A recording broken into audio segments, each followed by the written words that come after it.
Hi friends, ನಮಸ್ತೆ ಎಲ್ಲರಿಗೂ. Welcome to Divya's cooking. 1 cup ಕಡಲೆ ಹಿಟ್ಟು, 5 ಸ್ಪೂನ್ ತುಪ್ಪ ಮತ್ತು 1 ಕಪ್ ಸಕ್ಕರೆ ಇದ್ದರೆ ಸಾಕು.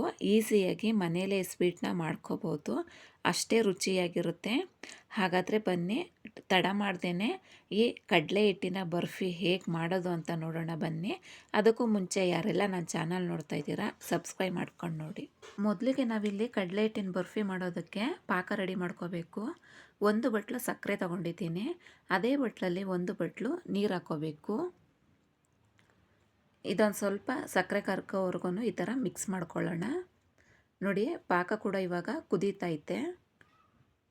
ಒಂದೇಳೆ ಪಾಕ ಬಂದರೆ ಸಾಕು. ನೋಡಿ, ಇವಾಗ ಪಾಕ ಕೂಡ ಚೆನ್ನಾಗಿ ಬಂದಿದೆ. ಒಂದ್ಸಲಿ ನೀವು ಕೈಯಲ್ಲಿ ಚೆಕ್ ಮಾಡ್ಕೊಳ್ಳಿ, ಒಂದೇಳೆ ಪಾಕ ಬಂದಿದ್ರೆ ಕರೆಕ್ಟಾಗಿರುತ್ತೆ ಅಂತ. ಇವಾಗ ಇದು ಕೂಡ ಚೆನ್ನಾಗಿ ಪಾಕ ಬಂದಿದೆ. ನೋಡಿ ಈ ಥರ ಸ್ಪೂನಿಂದ ಹಾಕಿದಾಗ ಅದು ಎಳೆ ರೀತಿ ಬರಬೇಕು. ಇವಾಗ ಸ್ವಲ್ಪ ತೆಳ್ಳಗೆ ಬಂದರೆ ಇನ್ನೂ ಪಾಕ ಬಂದಿಲ್ಲ ಅಂತ. ಇದು ಕರೆಕ್ಟಾಗಿ ಪಾಕ ರೆಡಿಯಾಗಿದೆ. ಇವಾಗ ಇದನ್ನು ಒಂದು ಸೈಡಲ್ಲಿ ಎತ್ತಿಟ್ಕೋಬೇಕು. ಮೊದಲಿಗೆ ಇಲ್ಲಿ ಬರ್ಫಿ ಮಾಡೋದಕ್ಕೆ 1 ಬಟ್ಲು ಕಡಲೆ ಹಿಟ್ಟು ತೊಗೊಂಡಿದ್ದೀನಿ. 1 ಬಟ್ಲು ಕಡಲೆ ಹಿಟ್ಟಿಗೆ 1 ಬಟ್ಲು ಸಕ್ಕರೆ ಆದರೆ ಸಾಕು. ಇದೊಂದು ಸ್ವಲ್ಪ ಘಮ ಬರೋವರೆಗೂ ನಾವು ಹುರಿಬೇಕು. ಸಣ್ಣ ಉರಿ ಇಟ್ಕೊಂಡೇ ಹುರ್ಕೋಬೇಕು.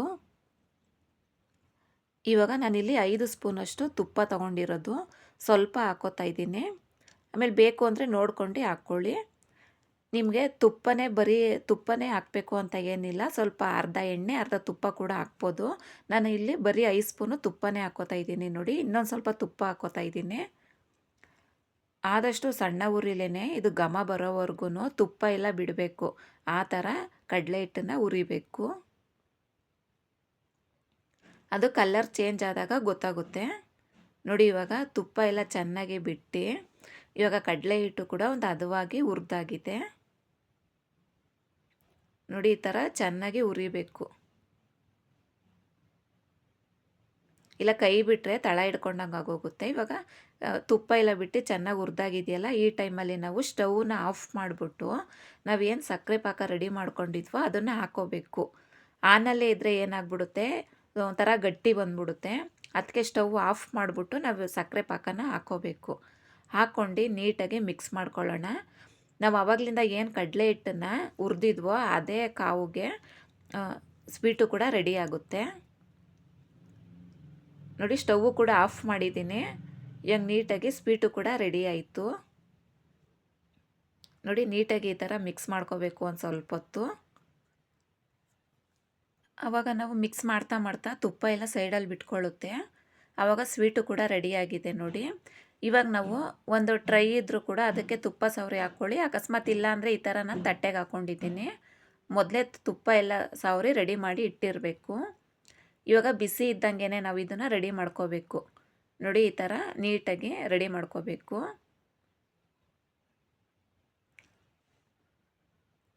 ಇದನ್ನು ಒಂದು ಅರ್ಧ ಅವರ್ ಆದ್ರೂ ಬಿಡಬೇಕು. ಬಿಟ್ಟು ಕಟ್ ಮಾಡಿದ್ರೆ ನೀಟಾಗಿ ಬರುತ್ತೆ. ನೋಡಿ, ಈ ಥರ ನೀಟಾಗಿ ಮಾಡಿ ಇಟ್ಕೊಂಡಿದ್ದೀನಿ. ನೋಡಿ, ಇವಾಗ ತಣ್ಣಗಾಗಿದೆ ಸ್ವಲ್ಪ. ಇವಾಗ ಒಂದು ತಟ್ಟೆ ಮೇಲೆ ಇದನ್ನು ಹಾಕೋಬೇಕು. ಅಕಸ್ಮಾತ್ ಏನಾದರೂ ಗಟ್ಟಿ ಆಯಿತು ಅಂದರೆ ಸ್ವಲ್ಪ ಸ್ಟವ್ ಮೇಲೆ ಇಟ್ಬಿಟ್ಟು ಈ ಥರ ತಟ್ಟೆನ ಉಲ್ಟಾ ಮಾಡಿಬಿಟ್ಟಿಡಿ, ಆವಾಗ ನೀಟಾಗಿ ಬರುತ್ತೆ. ಇವಾಗ ನಮ್ಗೆ ಯಾವ ಥರ ಬೇಕೋ ಆ ಥರ ಪೀಸ್ ಮಾಡ್ಕೋಬೋದು. ನೋಡಿ, ನಾನು ಈ ಥರ ಪೀಸ್ ಮಾಡ್ಕೋತಾ ಇದ್ದೀನಿ. ಅದೇ ನಾನು ಸೈಡಲ್ಲೆಲ್ಲ ಸ್ವಲ್ಪ ಕಟ್ ಮಾಡಿದ್ದೀನಿ. ಇವಾಗ ನೀಟಾಗಿ ಯಾವ ಥರ ಬೇಕೋ ಆ ಥರ ಶೇಪಲ್ಲಿ ನಾವು ಇದನ್ನು ಆರಾಮಾಗಿ ಕಟ್ ಮಾಡ್ಕೋಬೋದು. ನೋಡಿ, ಸ್ವೀಟ್ ಮಾಡೋದಂತೂ ತುಂಬಾ ಈಸಿ.